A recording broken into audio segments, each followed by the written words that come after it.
À la fille, à la famille, je suis très heureuse de vous retrouver, vous m'avez beaucoup manqué. Aujourd'hui, épisode 74, au menu, les attributs de l'élément R, comme promis.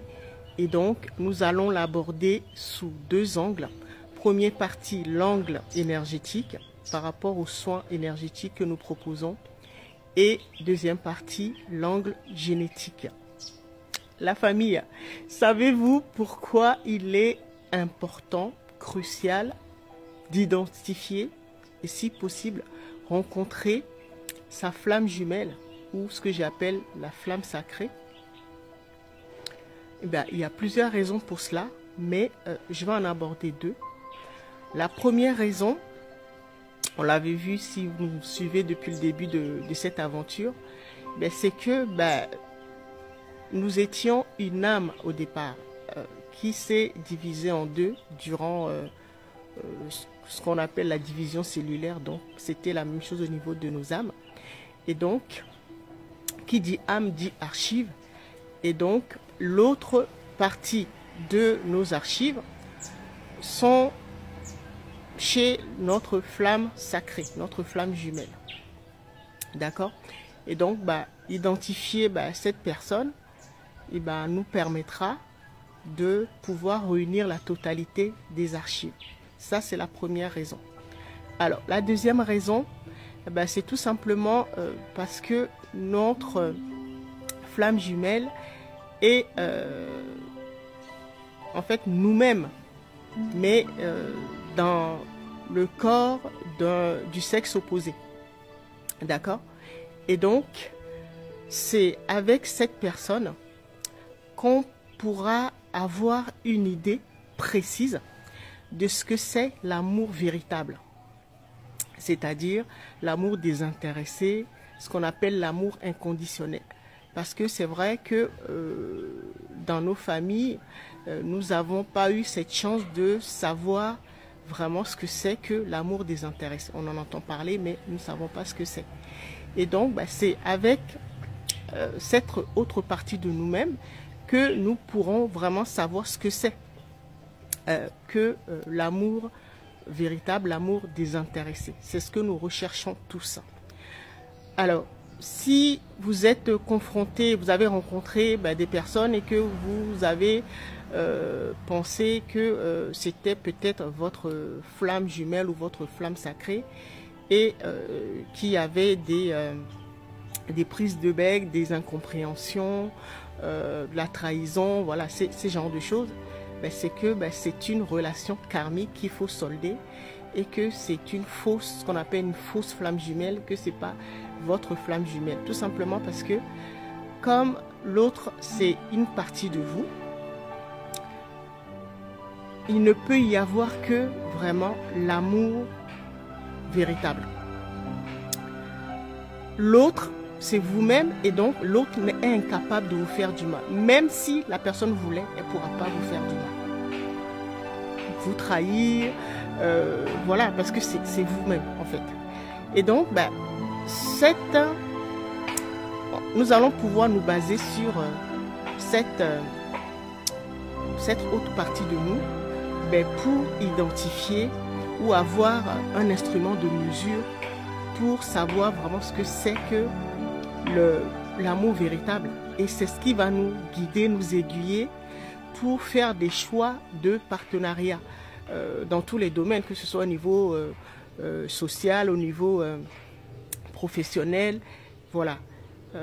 Parce que vous avez compris que durant la chute, il y a eu beaucoup de perversions, donc nous avons beaucoup de narcissiques. Et les empathes que nous sommes, puisque nous avons les deux parties en nous, il y en a certains qui ont développé la partie narcissique et puis d'autres ont beaucoup plus nourri la partie empathique. D'accord? Et donc, c'est ça qui va nous permettre de savoir vraiment quand nous sommes en face vraiment d'une personne à qui on peut faire confiance. Parce que quand vous êtes avec votre véritable flamme jumelle, votre flamme sacrée, vous vous sentez en paix, vous vous sentez aimé, vous vous sentez en confiance et vous vous sentez surtout en sécurité. D'accord? Et donc, ben, c'est ça qui va vous permettre de pouvoir sonder les autres. Tous ceux avec qui vous serez en affaire et pour savoir si vous risquez d'être trahi ou pas. D'accord? Et donc, c'est pour ça que c'est important de rencontrer sa flamme jumelle. D'accord? Et il y a également une astuce qui permet de l'identifier puisque nous sommes de l'énergie. Et donc, l'énergie représente ce qu'on appelle le vêtement. D'accord? Vêtement énergétique. Et donc, une autre astuce pour être sûr que c'est vraiment votre flamme sacrée, c'est que vous allez aimer son style vestimentaire. Vous savez qu'il y a plusieurs styles vestimentaires. Il y en a un qui sont beaucoup plus BCBG, d'autres qui aiment s'habiller en traditionnel, d'autres beaucoup plus avec des baskets, survêtements, voilà, ces genres de choses, d'autres en rocker, voilà, d'accord? Voilà, vous allez aimer vraiment le style vestimentaire de la personne parce que vous allez reconnaître votre énergie à travers le style vestimentaire de cette personne. En général, c'est une personne qu'on connaît déjà, puisque la vie nous fait toujours rencontrer la personne. Il y en a, ça s'est fait très tôt dans l'enfance, mais il se fait que souvent, quand on rencontre notre jumeau ou jumelle, comme nous ne savions pas nous aimer, nous n'avons pas pu reconnaître cette personne. Et cette personne également, c'était la même chose. D'accord?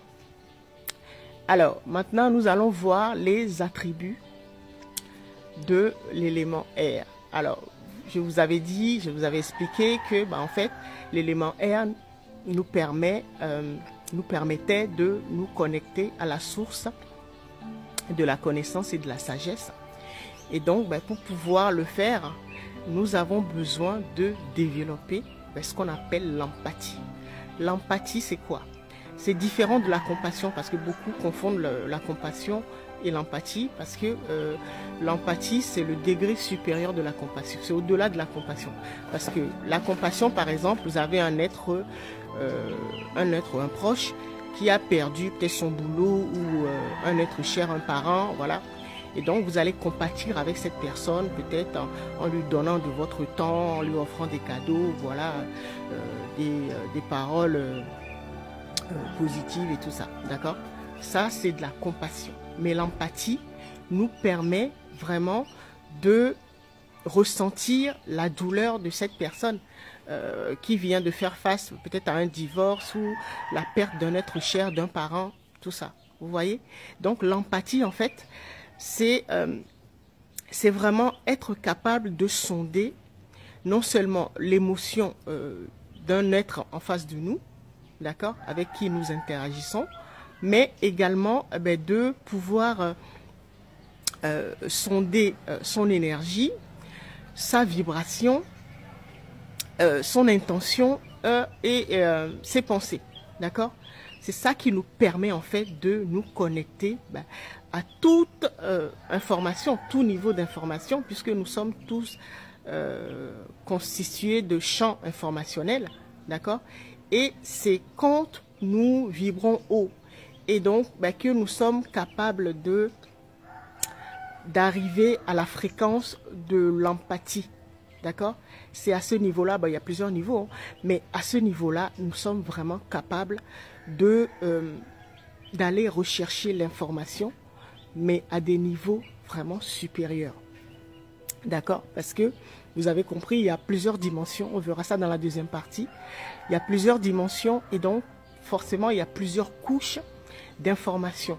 Et plus vous vous élevez, donc plus vous devenez empathique et plus vous aurez accès à des informations pertinentes. D'accord?